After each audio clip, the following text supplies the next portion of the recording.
ನಮಸ್ತೆ friends, welcome to our channel. ನಾವೆಲ್ಲರೂ ಚೆನ್ನಾಗಿರಬೇಕು ಅಂತ ದೇವರಲ್ಲಿ ಕೇಳ್ಕೊಳ್ತಾ ಈ ವಿಡಿಯೋ ಸ್ಟಾರ್ಟ್ ಮಾಡ್ತಿದ್ದೀನಿ. ಈ ವಿಡಿಯೋದಲ್ಲಿ ಚೂಡಿದಾರ್ ಟಾಪ್ ಕಟ್ಟಿಂಗ್ ಮಾಡ್ತಿದ್ದೀನಿ. ಡ್ರೆಸ್ ಮೆಟೀರಿಯಲ್ಲು ಈ ಥರ ಇದೆ ನೋಡಿ. ಇದು ಸ್ವಲ್ಪ ಲೈಟ್ ಪಿಂಕ್ ಕಲರ್ ಆಗಿದೆ. ತುಂಬ ಸಾಫ್ಟಾಗಿ ಚೆನ್ನಾಗಿದೆ. ಫ್ಯಾಬ್ರಿಕ್ಕು ಕಾಟನ್ ಕ್ಲಾತು ತುಂಬ ಚೆನ್ನಾಗಿದೆ, ಸ್ಮೂತಾಗಿ. ಇದು ದುಪಟ್ಟ, ಇದು ಪ್ಯಾಂಟ್ ಪೀಸು. 2 ಮೀಟರ್ ಕ್ಲಾತ್ ಬಂದಿದೆ ಪ್ಯಾಂಟ್ಗೋಸ್ಕರ. ಹಾಗೆಯೇ ಇದು ಟಾಪು. ಫ್ಯಾಬ್ರಿಕ್ ತುಂಬ ಚೆನ್ನಾಗಿದೆ, ಸ್ಮೂತಾಗಿ ಸಾಫ್ಟಾಗಿ ಮೆತ್ತಗಿದೆ, ಮುಟ್ಟೋದಕ್ಕೂ ಚೆನ್ನಾಗಿದೆ. ಈ ಮೆಟೀರಿಯಲಲ್ಲಿ ಫ್ರಂಟ್ ಡಿಸೈನ್ಗೋಸ್ಕರ ಬಾರ್ಡರ್ ಕೊಟ್ಟಿದ್ದಾರೆ. ಆ ಬಾರ್ಡರ್ನ ನಾನು ಸಪ್ರೇಟ್ ಮಾಡಿ ಇಟ್ಕೊಳ್ತಿದ್ದೀನಿ. ಫ್ರಂಟ್ ಡಿಸೈನ್ಗೊಂದು ಕ್ಲಾತ್ ಕೊಟ್ಟಿದ್ದಾರೆ ಮತ್ತು ಹಾಗೆಯೇ ಸ್ಲೀವ್ಸ್ಗೆ ಇದು ಬಾರ್ಡರು. ಫ್ರಂಟ್ಗೆ ಡಿಸೈನ್ಗೆ ಅದರಲ್ಲಿ ಬಟನ್ ಬಂದಿದೆ. ಅದನ್ನು ಬಿಚ್ಚಿ ಸಪ್ರೇಟಾಗಿ ಎತ್ತಿಟ್ಕೊಳ್ತಿದ್ದೀನಿ. ಇದೊಂದು ಸಲ ಐರನ್ ಮಾಡ್ಕೊಂಡಿದ್ದೀನಿ ನಾನು. ಇವರು ಬಾಡಿ ಮೆಜರ್ಮೆಂಟ್ ಕೊಟ್ಟಿದ್ದಾರೆ, ಆ ಮೆಜರ್ಮೆಂಟ್ ಪ್ರಕಾರ ಕಟ್ ಮಾಡ್ತಿದ್ದೀನಿ. ಈಗ ಫಸ್ಟ್ಗೆ ಲೈನಿಂಗು 2 ಮೀಟರ್ ಲೈನಿಂಗ್ ತೊಗೊಂಡಿದ್ದೀನಿ. ಡಬಲ್ ಫೋಲ್ಡಿಂಗ್ ಹಾಕ್ಕೊಂಡು ಫೋಲ್ಡಿಂಗ್ ನನ್ನ ಕಡೆ ಇಟ್ಕೊಂಡು ಬಾಟಮಲ್ಲಿ ಲೈನಿಂಗು ಕ್ರಾಸ್ ಆಗಿದೆ, ಅದಕ್ಕೋಸ್ಕರ ಲೈನ್ ಹಾಕ್ಕೊಳ್ತಿದ್ದೀನಿ. ಹಾಗೆಯೇ ಫೋಲ್ಡಿಂಗೋಸ್ಕರ 1 ಇಂಚು ಲೈನನ್ನು ಹಾಕ್ಕೊಂಡಿದ್ದೀನಿ, 1 ಇಂಚ್ಗೆ ಮಾರ್ಕ್ ಮಾಡಿಕೊಂಡು. ಈ ಕ್ರಾಸ್ ಆಗಿರೋದನ್ನು ಲೈನಿಂಗ್ ನೀಟಾಗಿ ಕಟ್ ಮಾಡಿ ಸ್ಟ್ರೈಟ್ ಮಾಡ್ಕೊಳ್ತಾ ಇದ್ದೀನಿ. ಇತ್ತೀಚೆಗೆ 1 ವೀಕಿಂದ ಬರೀ ಚೂಡಿದಾರ್ ಮೆಟೀರಿಯಲ್ಲೇ ಕಟ್ಟಿಂಗು ಮತ್ತು ಸ್ಟಿಚಿಂಗ್ ನಡೀತಾ ಇದೆ. ಅದು ಮಾರ್ಕರು ಕಾಣ್ತಾ ಇಲ್ಲ, ಅದಕ್ಕೆ ನಾನು ಮಾರ್ಕರ್ ಕಲರ್ ಚೇಂಜ್ ಮಾಡಿ ಬೇರೆ ಕಲರ್ ಮಾರ್ಕಿಂಗ್ ತಗೊಳ್ತಾ ಇದ್ದೀನಿ ನೋಡಿ. ಈಗ ಕಾಣ್ತಿದೆ, ಇದು ಸ್ವಲ್ಪ ಪಿಂಕ್ ಕಲರ್ ಮೇಲೆ ಇದು ಕಾಣಿಸ್ತಾ ಇರಲಿಲ್ಲ ಆ ಮಾರ್ಕರು. ಹಾಗೆಯೇ ಇವ್ರಿಗೆ ಟಾಪ್ ಫುಲ್ ಲೆಂತು 39 ಇಂಚಸ್ ಬೇಕು, ಅದಕ್ಕೋಸ್ಕರ ನಾನು ಒಂದು 2 ಇಂಚು ಲೈನಿಂಗನ್ನು ಕಡಿಮೆ ಕಟ್ ಮಾಡ್ಕೊಳ್ತೀನಿ. 37ಗೆ ಒಂದು ಮಾರ್ಕನ್ನು ಹಾಕ್ಕೊಳ್ತಿದ್ದೀನಿ ನೋಡಿ. 36ಗೆ ಹಾಕ್ಕೊಳ್ತಿದ್ದೀನಿ. 36 ಸಾಕಾಗುತ್ತೆ. ಟಾಪ್ಗಿಂತ ಲೈನಿಂಗು ಒಂದು 3 ಇಂಚು ಕಡಿಮೆ ಇರಬೇಕಲ್ವ, ಅದಕ್ಕೋಸ್ಕರ 3 ಇಂಚು ಅಥವಾ 2 ಇಂಚ್ ಕಡಿಮೆ ಇದ್ದರೂ ನಡೆಯುತ್ತೆ. ನಾನು 36ಗೆ ಮಾರ್ಕ್ ಹಾಕ್ಕೊಳ್ತಿದ್ದೀನಿ ಲೈನಿಂಗಿಗೆ. ಹಾಗೆಯೇ ಅರ್ಧ ಇಂಚು ಮಾರ್ಜಿನ್ಗೋಸ್ಕರ ನಾನು ಮಾರ್ಕನ್ನು ಮಾಡ್ಕೊಂಡಿದ್ದೀನಿ. ಈಗ ಇಲ್ಲಿ ಸ್ಟ್ರೈಟಾಗಿ ಒಂದು ಲೈನ್ ಹಾಕ್ಕೊಳ್ತಿದ್ದೀನಿ. ಸ್ಟ್ರೈಟಾಗಿ ಲೈನ್ ಹಾಕ್ಕೊಂಡಿದ್ದಾದಮೇಲೆ ಶೋಲ್ಡರ್ ಅಳತೆನ ತಗೊಳ್ಬೇಕಾಗುತ್ತೆ. ಈಗ ಫಸ್ಟು ಇವ್ರಿಗೆ ಫುಲ್ ಸ್ಲೀವ್ಸು ಅಳತೆ ತೊಗೊಂಡಿದ್ದೀನಿ. ಕ್ಲಾತು ಮಿಕ್ಕುತ್ತಾ ಅಂತ ನೋಡಿಕೊಂಡು ಫುಲ್ ಸ್ಲೀವ್ಸ್ ಕಟ್ ಮಾಡೋಣ ಅಂತ ಅಂದ್ಕೊಳ್ತಿದ್ದೀನಿ. ಫಸ್ಟು ಈಗ ನೆಕ್ ವಿಡ್ತ್ ತೊಗೊಳ್ತಿದ್ದೀನಿ. ನೆಕ್ ವಿಡ್ತ್ಗೋಸ್ಕರ ನಾನು 2.5 ಇಂಚಿಗೆ ಮಾರ್ಕ್ ಮಾಡ್ಕೊಳ್ತಿದ್ದೀನಿ. ಹಾಗೆಯೇ ರೆಡಿ ಶೋಲ್ಡರು 3 ಇಂಚ್ ತೊಗೊಳ್ತಿದ್ದೀನಿ. 3 ಇಂಚು ಪ್ಲಸ್ ಸ್ಲೀವ್ಸ್ ಕಡೆ ಕ್ಲಾತ್ ಹೋಗುತ್ತಲ್ವ, ಅದಕ್ಕೋಸ್ಕರ ಅರ್ಧ ಇಂಚು. ಟೋಟಲಾಗಿ 6 ಇಂಚಸ್ಗೆ ನಾನು ಶೋಲ್ಡರ್ ಆಗಿ ತೊಗೊಂಡಿದ್ದೀನಿ. ಈಗ ಹಾಮ್ ಡೌನ್ಗೂ ಸೇಮ್ 6 ಇಂಚಸ್ಗೆ ಮಾರ್ಕನ್ನು ಮಾಡ್ಕೊಂಡಿದ್ದೀನಿ. ಇಲ್ಲಿ 6.5 ಇಂಚ್ಗೆ ಒಂದು ಮಾರ್ಕನ್ನು ಹಾಕ್ಕೊಂಡು ಒಂದು ಲೈನನ್ನು ಹಾಕ್ಕೊಳ್ತಿದ್ದೀನಿ. ಇವ್ರದ್ದು ಹಾಮ್ ಶೇಪು ನಾನು ಹಾಮ್ ರೌಂಡು ಫುಲ್ ರೌಂಡು ನಾನು ಅಳತೆ ತಗೊಂಡಿದ್ದೀನಿ. ಈಗ ಚೆಸ್ಟು ಇವ್ರಿಗೆ 36 ಇದೆ, ಅದರಲ್ಲಿ 4ನೇ ಒಂದು ಭಾಗ ಅಂದರೆ 9 ಬರುತ್ತೆ. ಪ್ಲಸ್ ಅರ್ಧ ಇಂಚ್ ಲೂಸ್ ಆ್ಯಡ್ ಮಾಡಿಕೊಂಡು 9.5 ಪ್ಲಸ್ 2 ಇಂಚಸನ್ನು ತಗೊಂಡಿದ್ದೀನಿ. ಹಾಮ್ ರೌಂಡ್ ಕೊಟ್ಟಿದ್ದಾದಮೇಲೆ ಚೆಕ್ ಮಾಡ್ಕೊಳ್ತಿದ್ದೀನಿ ಆಮ್ ಶೇಪು ಕರೆಕ್ಟಾಗಿ ಬಂದಿದೆಯಾ ಅಂತ ಹೇಳ್ಬಿಟ್ಟು. ಸ್ವಲ್ಪ ಒಂದು 3/4 ಇಂಚಷ್ಟು ಕಡಿಮೆ ಬಂದಿದೆ, ಅದಕ್ಕೋಸ್ಕರ ಮತ್ತೆ ಅರ್ಧ ಇಂಚು ಡೌನ್ ಮಾಡ್ಕೊಳ್ತಿದ್ದೀನಿ ನಾನು. ಹಾಮ್ ಡೌನು ಅರ್ಧ ಇಂಚು ಡೌನ್ ಮಾಡಿಕೊಂಡ್ರೆ ಇನ್ನೊಂದು ಸ್ವಲ್ಪ ಜಾಸ್ತಿ ಬರುತ್ತೆ, ಅದಕ್ಕೋಸ್ಕರ ನಾನು ಅರ್ಧ ಇಂಚು ಎಕ್ಸ್ಟ್ರಾ ಮಾರ್ಕನ್ನು ಮಾಡ್ಕೊಳ್ತಿದ್ದೀನಿ ನೋಡಿ. ಮತ್ತೆ ಈಗ ಈ ಮಾರ್ಕ್ಗೆ ಆಮ್ ಶೇಪ್ ಕೊಡ್ತಿದ್ದೀನಿ. ಮತ್ತು ಈಗ ಸ್ವಲ್ಪ ಕೆಳಗಡೆಗೆ ಚೆಸ್ಟನ್ನು 9.5 ಇಂಚ್ಗೆ ಮಾರ್ಕ್ ಮಾಡ್ಕೊಳ್ತಿದ್ದೀನಿ. ಮತ್ತು ಪ್ಲಸ್ 2 ಇಂಚು ಕ್ಲಾತ್ಗೋಸ್ಕರ ತಗೊಳ್ತಾ ಇದ್ದೀನಿ. ಈಗ ಹಾಮ್ ಶೇಪ್ ನೀಟಾಗಿ ರೌಂಡಾಗಿ ಮಾರ್ಕ್ ಮಾಡಿದ್ದಾದಮೇಲೆ ಚೆಕ್ ಮಾಡ್ಕೊಳ್ತಿದ್ದೀನಿ, ಸರಿ ಬಂದಿದೆಯಾ ಇವ್ರದ್ದು ಆಮ್ ಶೇಪು ಅಂದ್ಬಿಟ್ಟು ಚೆಕ್ ಮಾಡ್ಕೊಳ್ತಿದ್ದೀನಿ. ಇವ್ರಿಗೆ ಬಾಡಿ ಅಳತೆ ತೊಗೊಳ್ಳೋವಾಗ ಟೋಟಲ್ ಹಾಮ್ ಶೇಪ್ ಬಂದು 19 ಬಂದಿದೆ, ಅದರಲ್ಲಿ ಅರ್ಧ 9.5 ಬರಬೇಕು. ಈಗ ಅರ್ಧ ಇಂಚ್ ಕೆಳಗಡೆ ಇಳಿಸ್ಕೊಂಡ್ಮೇಲೆ ಕರೆಕ್ಟಾಗಿ ಬಂದಿದೆ 9.5. ನೆಕ್ಸ್ಟು ಈಗ ಸ್ವಲ್ಪ ಲೈನಿಂಗನ್ನು ಮೇಲಕ್ಕೆ ಜರುಗಿಸ್ಕೊಂಡು ಸೈಡ್ ಓಪನ್ ಎಲ್ಲಿಗೆ ಬೇಕು ಅಂತ ಹೇಳ್ಬಿಟ್ಟು ಅಳತೆ ಮಾಡ್ಕೊಳ್ತಿದ್ದೀನಿ.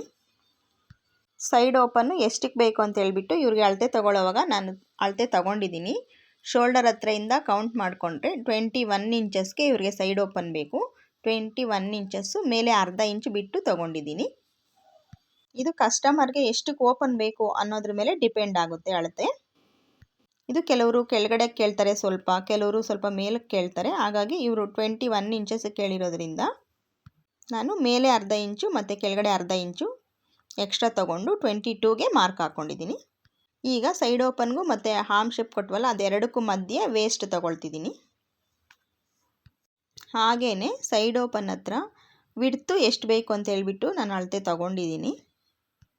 ಅದ್ರ ಪ್ರಕಾರ 1 ಇಂಚು ಆ್ಯಡ್ ಮಾಡಿಕೊಂಡು ಲೂಸ್ಗೋಸ್ಕರ ಮತ್ತು ಫೋಲ್ಡಿಂಗ್ ಮಾಡಬೇಕಲ್ವ ನಾವು, ಅದಕ್ಕೋಸ್ಕರ ಟೋಟಲಾಗಿ 12 ಇಂಚ್ಗೆ ನಾನು ಮಾರ್ಕನ್ನು ಮಾಡ್ಕೊಳ್ತಿದ್ದೀನಿ.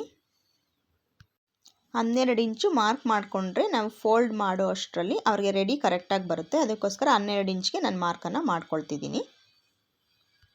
ಹಾಗೆಯೇ ನೆಕ್ಸ್ಟು ವೇಸ್ಟು ಅಳತೆ ನೋಡ್ಕೊಳ್ತಿದ್ದೀನಿ ಎಷ್ಟು ಬೇಕು ಅಂತ ಹೇಳ್ಬಿಟ್ಟು.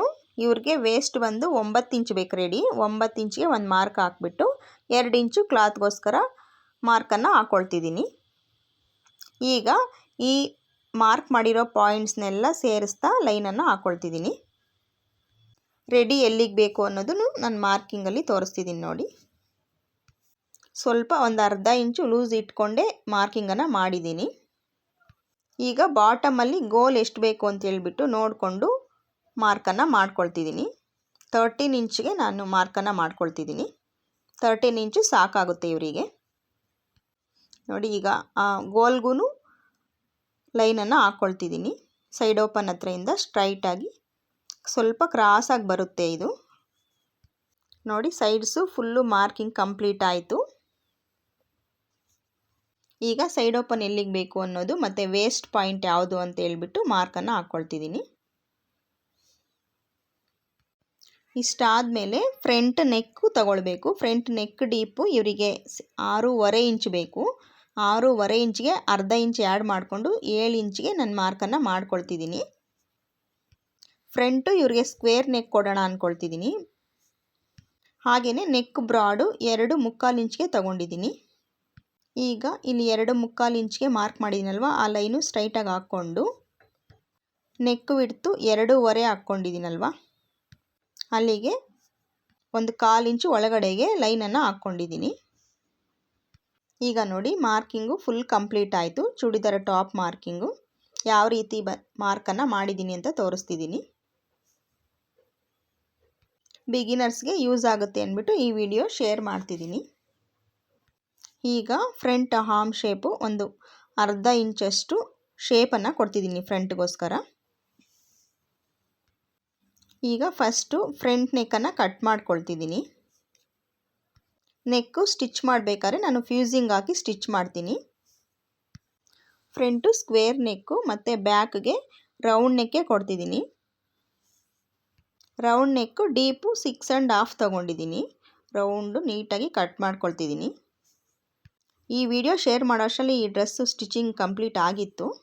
ಫ್ರಂಟ್ಗೆ ಸ್ವಲ್ಪ ಪ್ಯಾಂಟ್ ಪೀಸಲ್ಲಿ ನಾನು ಡಿಸೈನ್ ಸ್ವಲ್ಪ ಚಿಕ್ಕದಾಗಿ ಡಿಸೈನ್ ಕೊಟ್ಟಿದ್ದೀನಿ ಫ್ರಂಟ್ ನೆಕ್ಗೆ. ನೆಕ್ ಕಟ್ ಮಾಡ್ಕೊಂಡಿದ್ದಾದಮೇಲೆ ಶೋಲ್ಡರ್ ಕಟ್ ಮಾಡ್ಕೊಳ್ತಾ ಇದ್ದೀನಿ ನೋಡಿ. ಈಗ ಬಾಟಮಿಂದ ಕಟ್ ಮಾಡ್ಕೊಂಡು ಬಂದರೆ ನೀಟಾಗಿ ಬರುತ್ತೆ. ಅದಕ್ಕೋಸ್ಕರ ನಾನು ಬಾಟಮ್ ಸೈಡಿಂದ ಕಟ್ಟಿಂಗ್ ಮಾಡ್ತಿದ್ದೀನಿ. ಲೈನಿಂಗ್ ಈಕ್ವಲ್ಗೋಸ್ಕರ ಹಾಕ್ಕೊಂಡಿದ್ದೆಲ್ಲ ಮಾರ್ಕು, ಆ ಮಾರ್ಕಿಂದ ನೀಟಾಗಿ ಕಟ್ ಮಾಡ್ಕೊಳ್ತಾ ಬರ್ತಿದ್ದೀನಿ ನೋಡಿ. ಇದು ಒಂದೊಂದು ಸಲ ಚೂಡಿದಾರ್ಸು ಸ್ಟಿಚ್ ಮಾಡೋಕ್ಕೆ ತಗೊಂಡ್ರೆ ಸುಮಾರು 1 ವೀಕ್ 10 ಡೇಸು ಬರೀ ಚೂಡಿದಾರ್ಸೇ ಮಾಡ್ತಿರ್ತೀನಿ. ಒಂದೊಂದು ಸೀಸನಲ್ಲಿ ಬರೀ ಚೂಡಿದಾರ್ಸೇ ಸ್ಟಿಚಿಂಗ್ ಬರುತ್ತೆ ನನ್ನ ಶಾಪ್ಗೆ. ಈ ವೀಕಲ್ಲಿ ನಾನು ಇದು ಸ್ಟಿಚ್ ಮಾಡ್ತಿರೋದು 6ನೇ ಡ್ರೆಸ್ಸು. ಪ್ಯಾಂಟೆಲ್ಲ ನಾರ್ಮಲ್ ಪ್ಯಾಂಟೇ ಕೇಳ್ತಿದ್ದಾರೆ, ಹಾಗಾಗಿ ನಾರ್ಮಲ್ ಪ್ಯಾಂಟೇ ಸ್ಟಿಚ್ ಮಾಡ್ತಿದ್ದೀನಿ ನೋಡಿ. ಇಲ್ಲಿ ಸೈಡ್ ಓಪನ್ವರೆಗೂ ಕಟ್ ಮಾಡ್ಕೊಂಡಿದ್ದಾಯಿತು. ಹಾಗೆಯೇ ಫುಲ್ಲು ಹಾಮ್ ಶೇಪ್ ತನಕನೂ ಕಟ್ ಮಾಡಿದ್ದು ಕಂಪ್ಲೀಟ್ ಆಯಿತು. ಈಗ ಸೈಡ್ ಓಪನ್ ಎಲ್ಲಿಗೆ ಬೇಕು ಅಂತ ಹೇಳ್ಬಿಟ್ಟು ಸ್ಟಿಚಿಂಗ್ ಮಾಡುವಾಗ ನಮ್ಗೆ ಗೊತ್ತಾಗುತ್ತೆ. ಅದಕ್ಕೋಸ್ಕರ ಒಂದು ನ್ಯಾಚನ್ನು ಕೊಡ್ತಿದ್ದೀನಿ. ಹಾಗೆಯೇ ವೇಸ್ಟ್ ಪಾಯಿಂಟ್ ಯಾವುದು ಅನ್ನೋದು ಗೊತ್ತಾಗುತ್ತೆ. ಅದಕ್ಕೋಸ್ಕರ ವೇಸ್ಟ್ ಪಾಯಿಂಟ್ಗೂ ಒಂದು ನ್ಯಾಚನ್ನು ಕೊಡ್ತಿದ್ದೀನಿ. ವೇಸ್ಟ್ ಪಾಯಿಂಟು ನಮಗೆ ಫಿಟ್ಟಿಂಗ್ ಸ್ಟಿಚ್ ಹಾಕ್ಬೇಕಾದ್ರೆ ನಮ್ಗೆ ಯೂಸ್ ಆಗುತ್ತೆ. ಅದಕ್ಕೋಸ್ಕರ ಅದಕ್ಕೂ ನಾನು ನ್ಯಾಚ್ ಕೊಟ್ಟಿರ್ತೀನಿ. ಈಗ ಲೈನಿಂಗನ್ನು ನನ್ನ ಕಡೆ ಟರ್ನ್ ಮಾಡಿಕೊಂಡು ಹಾಮ್ ಶೇಪನ್ನು ಕಟ್ ಮಾಡ್ಕೊಳ್ತಿದ್ದೀನಿ. ಮೀಡಿಯಮ್ ಸೈಜ್ ಇರೋರಿಗೆ ನಾನು ಈ ಚೂಡಿದಾರ್ ಟಾಪ್ಗೆ ನಾನು ಏನು ಮಾರ್ಕಿಂಗ್ ಯೂಸ್ ಮಾಡಿದ್ದೀನಿ ಸೇಮ್ ಮಾರ್ಕಿಂಗ್ ಫಾಲೋ ಮಾಡ್ಬೋದು. ಮೀಡಿಯಮ್ ಸೈಜ್ ಇರೋರಿಗೆ ಸೆಟ್ ಆಗುತ್ತೆ. ಈಗ ಫ್ರಂಟ್ ಆರ್ಮ್ ಶೇಪ್ಗೋಸ್ಕರ 2 ಲೇಯರನ್ನು ಮಾತ್ರ ತಗೊಂಡು ಫ್ರಂಟ್ ಆರ್ಮ್ ಶೇಪ್ ಕಟ್ ಮಾಡ್ಕೊಳ್ತಿದ್ದೀನಿ.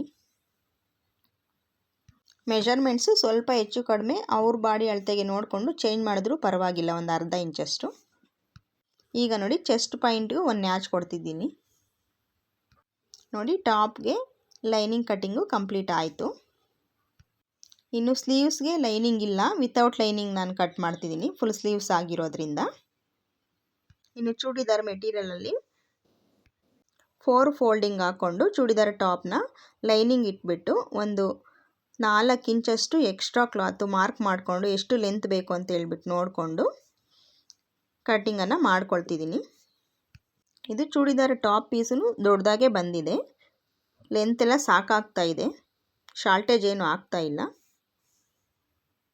ಬಾಟಮಲ್ಲಿ ಸ್ಟ್ರೈಟಾಗಿ ನೀಟಾಗಿ ಕಟ್ ಮಾಡ್ಕೊಳ್ತಿದ್ದೀನಿ. ಹಾಗೆಯೇ ಸೈಡ್ಸಲ್ಲಿ 1 ಇಂಚಷ್ಟು ಎಕ್ಸ್ಟ್ರಾ ಕ್ಲಾತ್ ಇಟ್ಕೊಂಡು ಕಟ್ ಮಾಡ್ಕೊಳ್ತಿದ್ದೀನಿ. ಇದು ಲೈನಿಂಗ್ ಅಟ್ಯಾಚ್ ಎಲ್ಲ ಮಾಡಬೇಕಾದ್ರೆ ನಮಗೆ ಶಾರ್ಟೇಜ್ ಆಗಬಾರ್ದು ಅಂದ್ಬಿಟ್ಟು 1 ಇಂಚ್ ಎಕ್ಸ್ಟ್ರಾ ನಾನು ಕ್ಲಾತು ಇಟ್ಕೊಳ್ತೀನಿ.